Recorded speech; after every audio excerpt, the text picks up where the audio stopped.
Now is Alexander Stubb, who squeaked out a win in the first round and faces the voters again on Sunday. Alexander Stubb, welcome back to our program.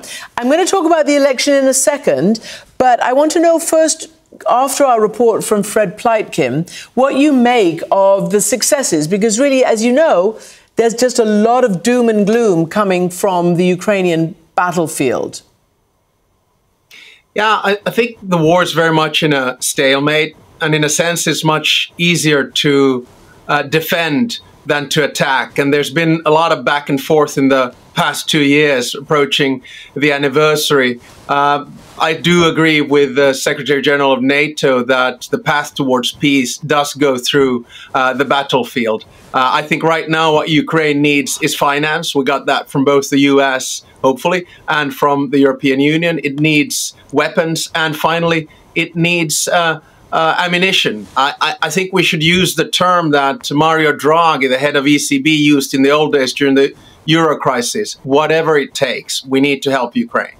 And just to quote their potentially outgoing army chief, Valery Zaluzhny, who wrote an essay for CNN saying, "We must contend with the reduction in military support from key allies grappling with their own political tensions." So I don't know, is Finland grappling with political tensions? You are in a runoff for the next round of voting to be president. And I believe in Finland, the president is, makes a lot of the foreign policy decisions, if not all of them.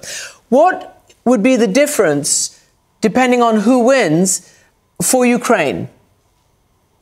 I think no difference. Both Pekka Haavisto and myself are steadfast supporters of Ukraine. And indeed, the president of Finland is tasked with foreign policy, and he or she is also the commander-in-chief. We've done our share and will continue to do that.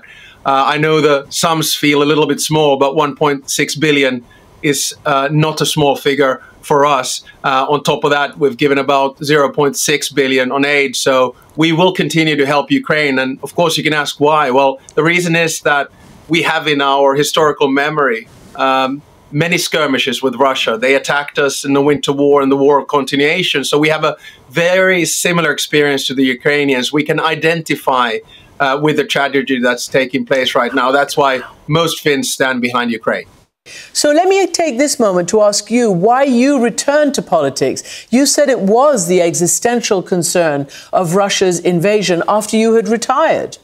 Yes, for us, foreign security policy is always existential. We have that 800-mile border with Russia.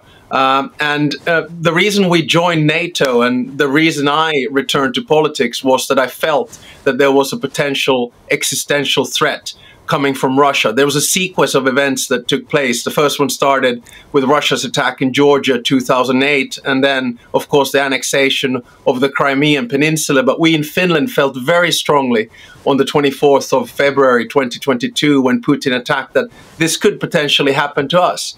And we sought then refuge and security where we possibly could. And we feel that we are in a very secure place right now. And shortly, it's for three reasons. One, we have one of the strongest armed forces and defense systems in Europe. Two, we're members of the EU and NATO. And three, we just signed a defense cooperation agreement with the United States. So we are safe and secure, but we need to manage through these turbulent times in a new era here in Finland as well. So I just want to put to you something that the outgoing president, Niinisto, told CNN, a while ago, actually more than a year ago, about when he first informed Putin that they were going to seek, you all were going to seek accession to NATO. This is what he told us. He confirmed that he thinks it's a mistake. We are not threatening you. Altogether, the discussion was very, would I say, calm and cool. And he didn't repeat those threats he had earlier. So I found that interesting because everybody, wonders, is Putin going to, throw a fit? And he didn't. But do you think that now that you have actually formally acceded, what do you see as the future, not just for your country, but how does that help bolster NATO? How does it help protect Europe, particularly now at a very difficult time for Ukraine with its military shortages? Sure. Well, I mean, first of all, President Niinistö was himself very cool, calm and collected when he navigated us into the alliance. And of course, he's had and we've had a strong backing of all Finns. We have this interesting sequence of numbers, 80, 90, 90. So 80% of Finns are willing to die for their country. It's number one in Europe. 90% is the popularity of our NATO membership, and 90% of Finns are willing to send our soldiers into NATO operations. And that just, I think, shows you how strongly foreign security policy is existential for us.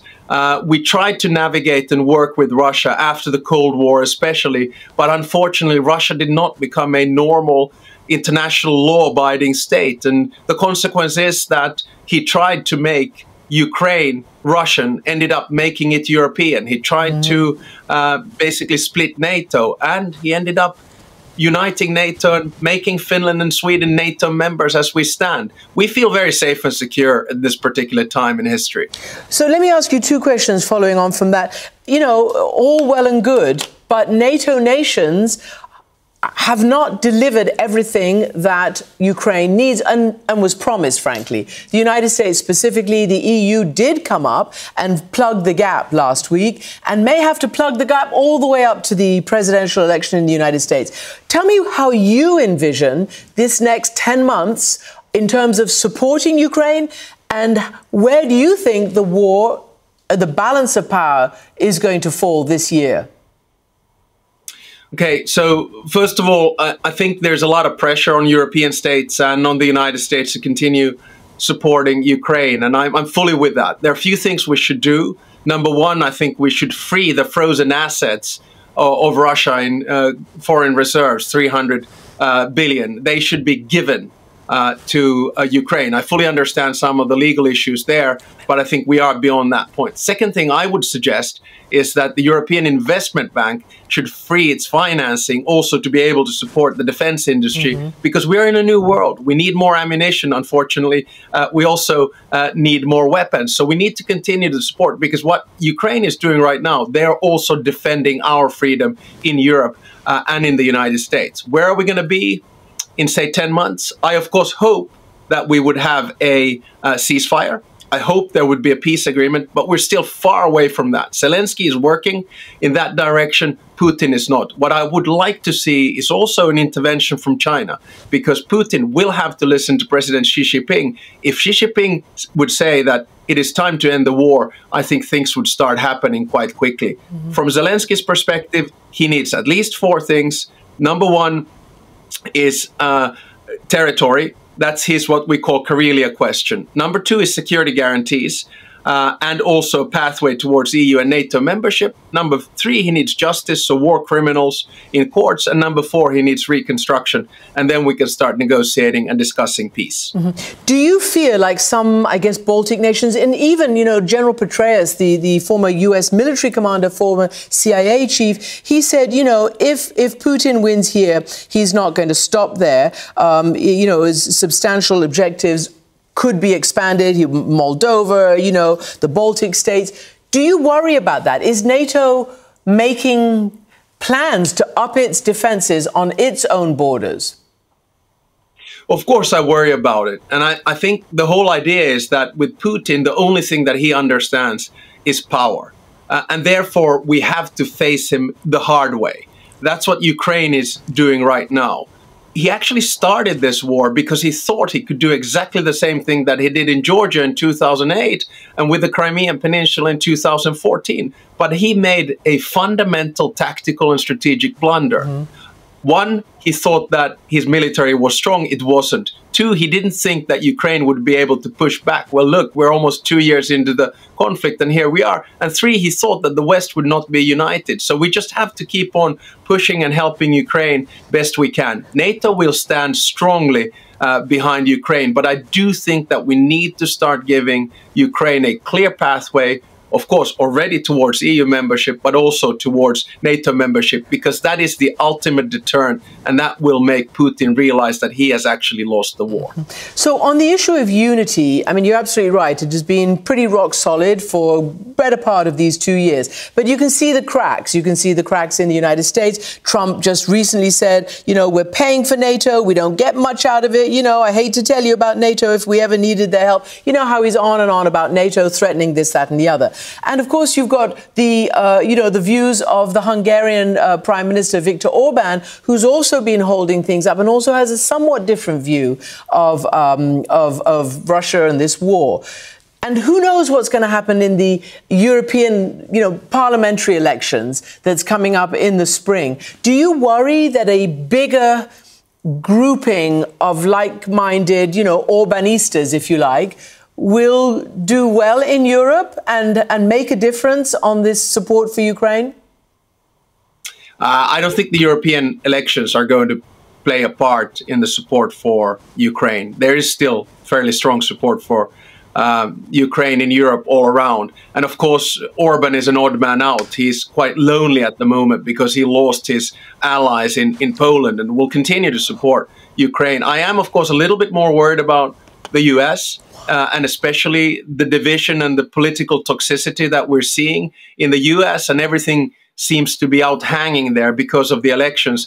And I think a lot of strong Republicans, they would prefer to support Ukraine, but because of the presidential elections, there are difficult moments there. As far as Trump is concerned, he's a transactionalist, and I would assume that he would look at things from an alternative cost perspective, and he would be given the figures. Is it useful for the US to help Ukraine or not? What kind of aid should we give? I think he's right to point out to other NATO countries that they need to stick to the 2% defense budget. I think he's right on that. And I am also quite convinced that when the facts are on the table and when the United States wants to continue to be one of the great superpowers in the world, the US will also continue to support Ukraine. It's our cause. Alexander Stubb, thank you very much indeed. And we will all be watching out for the results of next week's runoff. So much at stake.